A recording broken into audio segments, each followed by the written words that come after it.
Hi, good afternoon, everyone. Well, there you have it. If you saw my short earlier about England versus the Congo, England, quote unquote, wins 2-1 versus the Congo. We saw it coming. We saw Congo clearly got cheated. Not one commentator could even deny that they deserved that penalty kick. They got cheated, and it ended up the way it was planned to end up. Now the Congo has to go home. That's how they do it.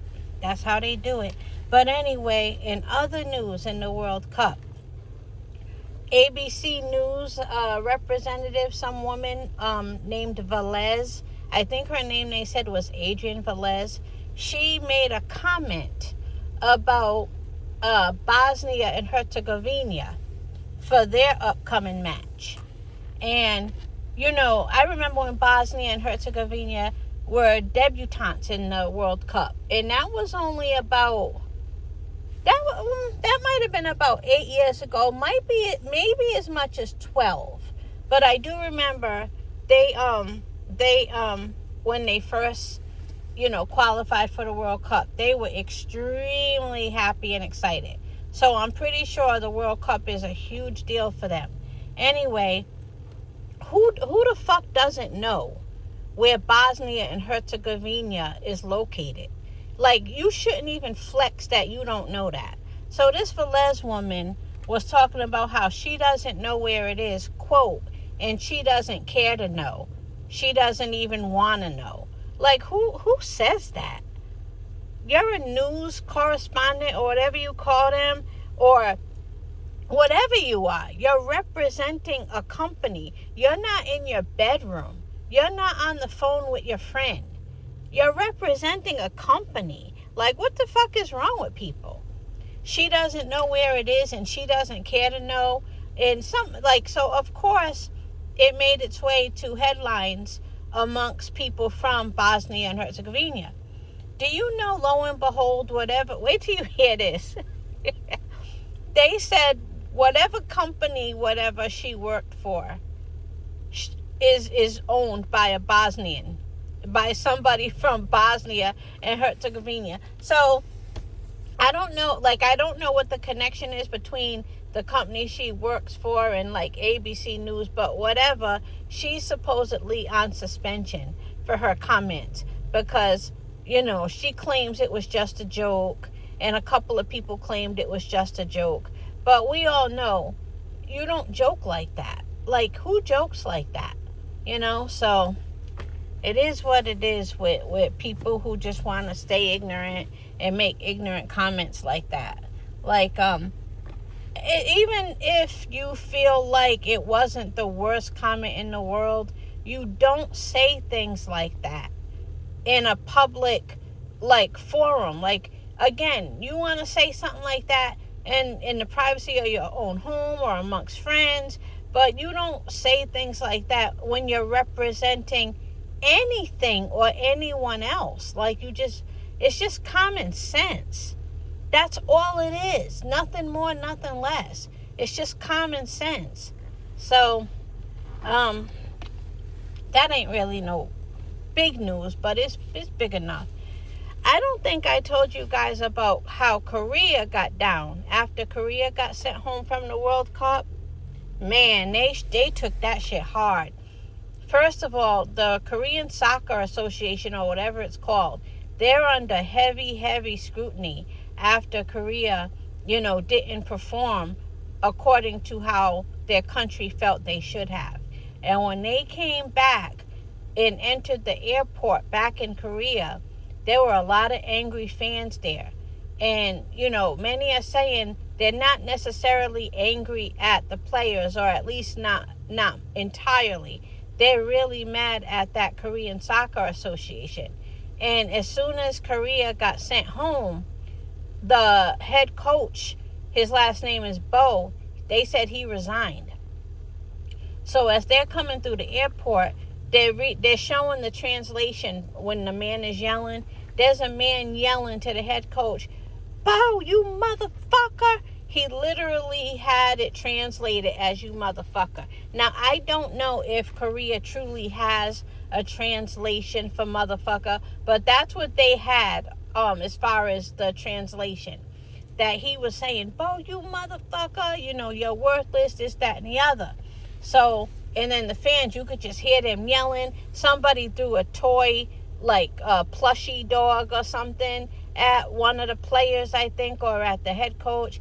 And then Korea's some lawmaker who used to be a professional shooter. He was an Olympic shooter. He's now a lawmaker. Even he went in. He was like, before he even started like the body of his speech, he started with saying, "I can barely contain my words. I'm so angry." Like, Korea is fucking pissed at their players' performance in the World Cup. And so the guy who started his speech with "I'm so angry," he then went on talking about the Korean Soccer Association. He then went on to say there's a difference between, a coincidence. I guess he's talking about back-to-back bad performances as far as they view the performances. He said there's a difference between coincidence and just constant stupidity or something. He said he went in. So that Korean Soccer Association, they're definitely going to have to dig deep within and make some changes, because Korea is pissed. And it's like, that's their business. Every country deals with their players returning differently. I remember when Brazil came home to a bunch of boos, and they really did poorly that particular World Cup. Now, some might say, well, relatively poorly, because, Brazil has such a high expectation. Regardless, they came home and they were booed, because Brazil expects a lot from their players. And then, as we see what Korea did. Now, some countries, no matter how good or poor you do, the fact that you made it to the World Cup, oh, you're coming home with a hero's welcome, regardless. You're coming home with a hero's welcome, regardless. So, it depends on the country. The Democratic Republic of the Congo, I expect that they're going to go home. Because, after this disastrous match they had with England, where they didn't get their penalty kick, which could have made all the difference in the world, you guys. I think it would have made all the difference in the world, and I think that's why they did not get their penalty kick. But especially with that, I believe that when the Democratic Republic of the Congo goes home, they're probably going to get treated very well. They're going to get a hero's welcome and everything else, even though, unfortunately, they have to go home, because in the round of 32, you only get one chance. They're knocking out 16 people, 16 countries, rather. So that's it for now. It's a bummer what happened to the Congo, but why am I surprised? I mean, it's the World Cup. It's FIFA. It's referees and all the other decision makers pretty much doing what they want to do, or what they're quote unquote supposed to do when it comes down to the real competition, So expect to hear me complaining about this a lot more times before we get down to the final two teams. Expect for me to be complaining a lot, because they're going to be doing this a lot. And of course, mostly with the countries that they don't want to see win. They're going to be not calling red cards. They're going to be, yellow carding one team for something stupid, and then not yellow carding another team at all that should have been red carded. Like, you're going to hear me complaining, but I guess if I know what I'm looking at, why am I even entertaining it, But it's just a bummer. But, yeah. Interesting. And, that Italian head coach that made that comment about bringing down the quality. Now, what's really bringing down the quality? Not calling a whole penalty. A penalty kick is huge. Not calling a whole penalty kick when the world saw the goalkeeper come out of bounds and make contact with a player, that's bringing down the quality.